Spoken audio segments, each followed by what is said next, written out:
Imagine being the calmest person in the room when everything's on fire and walking out with everyone thanking you for your clarity.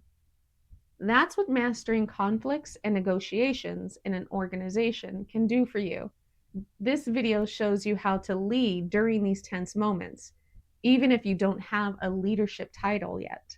Coming up, you'll learn 3 things: how to stay calm and confident when tensions rise so you can lead the conversation instead of being led by emotion, what to say and not to say in a disagreement so you can influence the outcome without making things worse, and how to resolve conflicts without damaging relationships so you can build trust, credibility, and a reputation as a strategic communicator.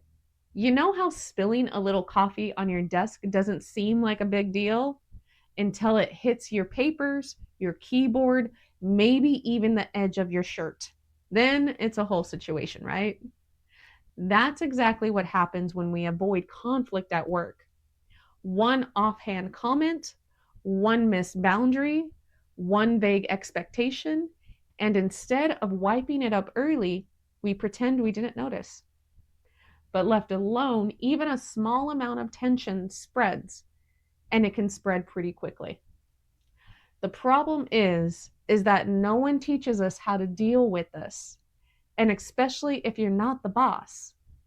It's easy to think you have to let it go, but you don't, because the ability to navigate conflicts and negotiations effectively is what elevates professionals into trusted leadership roles. So if you're done walking on eggshells and want to lead confidently through conflict, here's how to get started.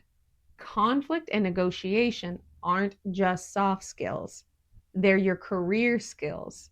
Conflict resolution builds leadership credibility.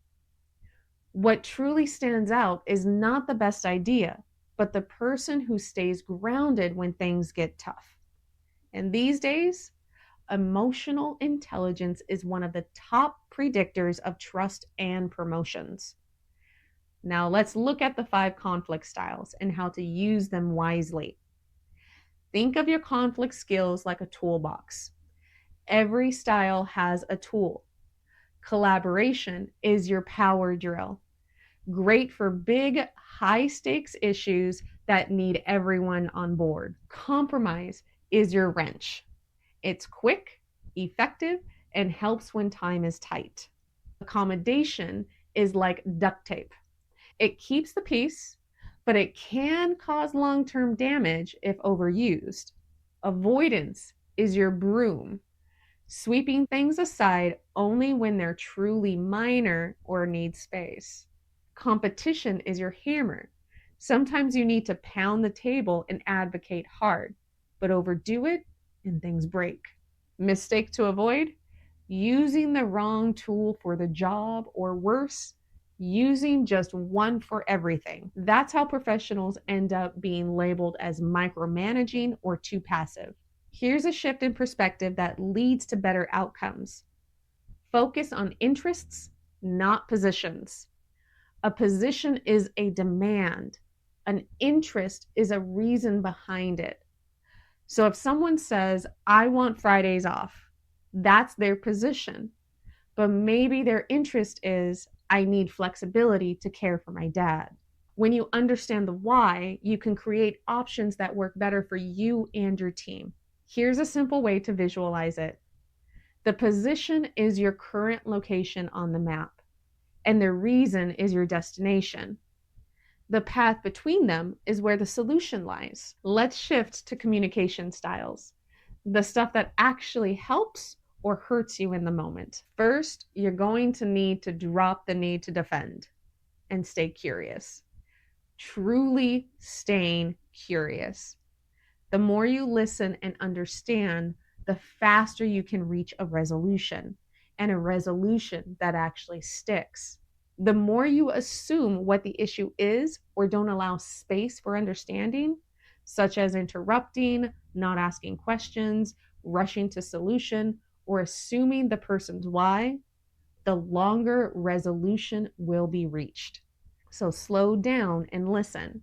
Keep your arms relaxed. shoulders soft, and be mindful of your vocal tone and facial expressions. If things feel tense, name it and reframe it. Try something like, I'm noticing you're stuck. Can we zoom out for a second? Or, I think we might be in the weeds. What would be helpful so we can mow through them? Here are 3 sentence stems that you can use in almost any situation. What I'm hoping we can agree on is, I'd like us to find a common ground on, here's what matters most to me right now. The key priority for me right now is, let's look at this through both lenses for a moment. Now let's talk about prep. What to do before you step into the conversation. Good preparation isn't just about data. It's about combining strategy with understanding. Here's your checklist. Goals. What do I really want? Data. What proof or context supports my case? Empathy. What might they want or fear? And finally, proposal. What solution can I offer that addresses both sides? Also define your BANTA, BATNA, your best alternative to a negotiated agreement. It's your safety net. It's the fallback option or alternative that you can pursue if you can't reach an agreement. Knowing your BANTA gives you confidence to negotiate without desperation. So make sure you also clarify your outcome range. What's ideal, what's acceptable, and what's your no-go zone. Now, what to do when it's time to actually speak up. How do you show up? Start with your body. Plant your feet. Breathe from your belly. Keep your pace slow and tone steady. Then center yourself with this phrase. I don't need to win. I need to connect. And don't fear silence. Pause is power. It gives everyone, including you, space to process. Reflect so you can improve. Ask yourself, what worked, what didn't, and what surprised me? Write it down. Talk it through. The goal isn't to be perfect here, it's to get better. Conflict is not a personality trait, it's a skill. And the more you practice, the easier it gets. This is where strategy begins, which brings us to your next step. Now that you're equipped to manage conflict as it happens, here's the key piece most professionals overlook. You need to know how all of this fits into a strategic mindset, not just for conflict, but for your leadership, your growth, and your long-term career. Lacking a strategy means you'll be caught up in the constant cycle of crisis management instead of designing systems that prevent them. Stop reacting and start leading with intention. Watch this next, how the concept of strategy benefits your organization. It breaks down how strategy isn't just for executives, it's how emotionally intelligent professionals like you build real influence. Watch it now and connect the dots.